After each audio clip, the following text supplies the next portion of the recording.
Le premier pas vers la liberté financière, c'est de savoir exactement où va ton argent, de l'allouer correctement. Premier compte bancaire que tu dois avoir, c'est compte courant. Tu as besoin de ces 4 comptes bancaires pour réussir financièrement. Jusqu'à la fin, le dernier va changer ta réalité financière.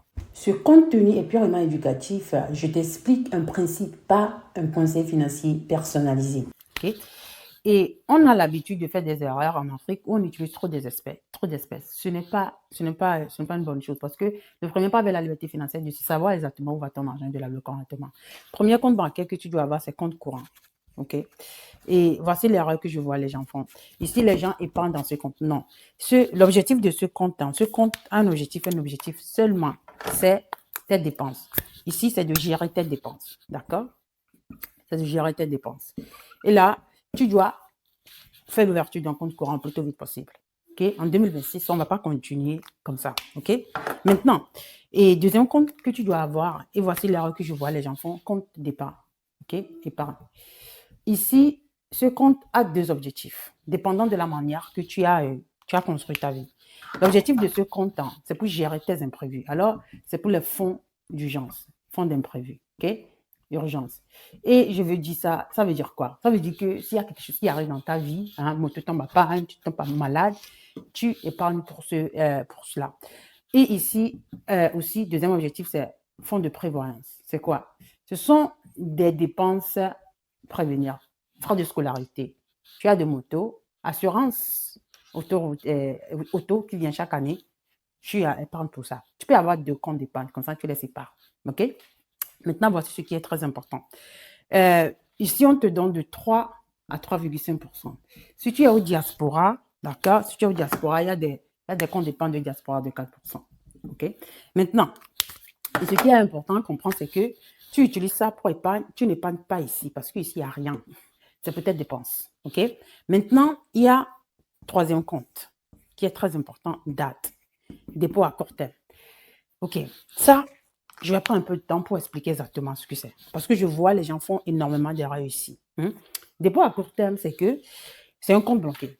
Tu dis à la banque que je n'ai pas besoin de ce montant dans 6 mois, dans 2 ans, 3 ans, et on te donne un taux d'intérêt plus élevé que 3 ou 3,5%. OK? Maintenant, voici l'objectif de ce compte. Tout d'abord, il y a deux objectifs concrets. Si tu as des objectifs, si tu as besoin de l'argent de 2 à 3 ans, il ne faut pas investir l'argent là à la BRVM. Ça n'a pas de sens.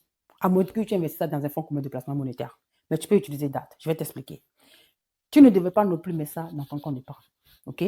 Parce que tu n'as pas besoin de l'argent. Ici, on peut te proposer un taux d'intérêt plus élevé. Là, tu mets l'argent, peut-être à la fin, on te propose 4 et 5. Je crois que j'ai vu des dates, 6%.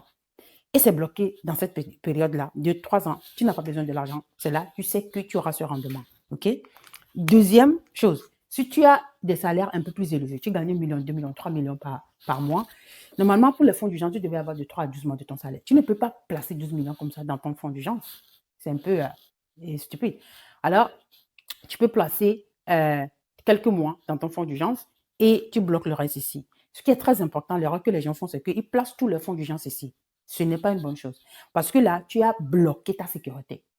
Et lorsque tu retires, on te pénalise ici. OK? Alors, fonds d'urgence, tu mets ça. À moins que tu as des salaires très élevés, tu les divises, tu mets 3 mois ici et tu mets le reste ici bloqué. OK? Ça, c'est date. Maintenant, le quatrième compte qui va changer ta réalité financière, désolé, qui va changer ta réalité financière, c'est compte titre. OK?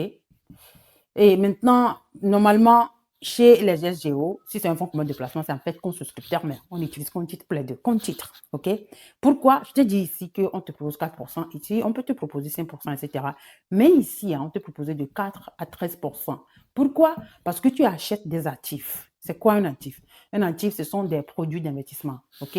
Un produit d'investissement met l'argent dans ta poche sans que tu travailles. OK? Ça travaille pour toi même lorsque tu dors. Et c'est là l'objectif de ce compte. Ça, c'est la réussite, la richesse. C'est là que tu deviens riche.